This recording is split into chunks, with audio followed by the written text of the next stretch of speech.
give us a few words, because you're very much a fan of Brexit. Well, we've now left, Yeah. so we no longer talk about Brexit because we've Brexited. You Brexited it. That's right. So we're now in the transition period. So yes, I do have a positive outlook.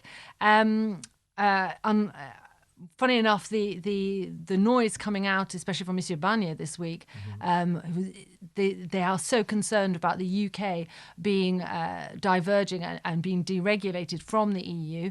And MEPs in Brussels have also stated that the UK must align with EU regulations on tax, the environment, all sorts of different policies.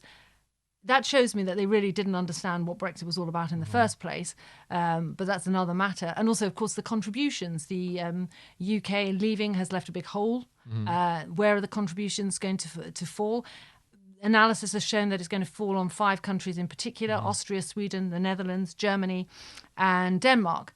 Germany Not alone. France? Not France, no. Oh, France. This is the analysis that's come out. It may shift, but the initial analysis shows that those are the 5 countries that are going to have to pay the biggest amount in terms to of make up for the deficit. in terms of yes, how their contributions are going to jump up. Germany, some of them are going to see the contributions double. Germany won't see it double, but they will see an increase from 16 billion euros to 26 billion euros. Now, recall when I said that Germany's going into a technical recession. That's not going to be very good. It's not going to be a vote winner, is it? Also. But moving forward into post-Brexit treaties, trade treaties, where we go from here, I think it's a very positive outlook. And one of the things that I would like to mention is that a number of businesses were fixated with the sort of Westminster Punch and Judy show that we had leading up to this exit, whereas they didn't see the bigger picture. They didn't look at things like demographic changes in the EU. They didn't look at, for example, falling populations. Italy's population is falling off a cliff. Knowledge clusters. London is a very big knowledge cluster. The positioning of knowledge clusters in the EU, as we stand, London is a very big knowledge cluster. We don't see so many within the EU. The death of verticals. Digitalization is disrupting businesses. Integrated processes are causing the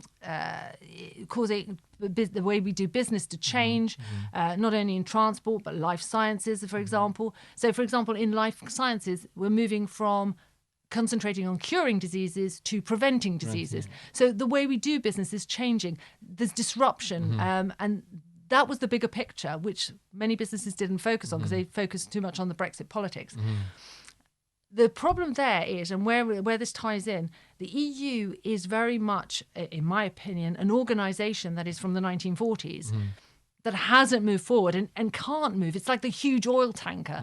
It takes hours for it to turn. Shift and move like the Titanic almost. Whereas we're now onto the nice speedboat where we can move much faster because we're only looking at our own country's requirements rather than at 27 countries.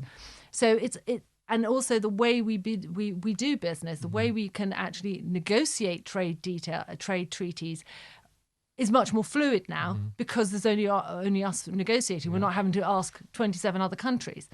So this is the problem with the EU going to face going forward, that we don't have to.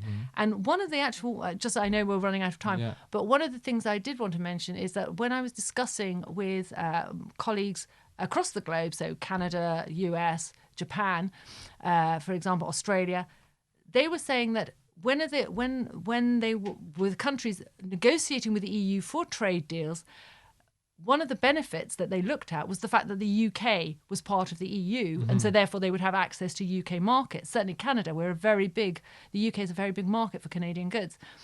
Now that we've left, suddenly a trade deal with the EU doesn't seem such a great idea because without that UK market access.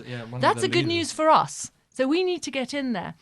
And just on that final note, positivity, I would like to see us have trade to certainly move now before, as you see, the US is moving to change the ceilings. They want to renegotiate, they increase the ceilings on tariffs because it wants to renegotiate its relationship with fellow WTO members.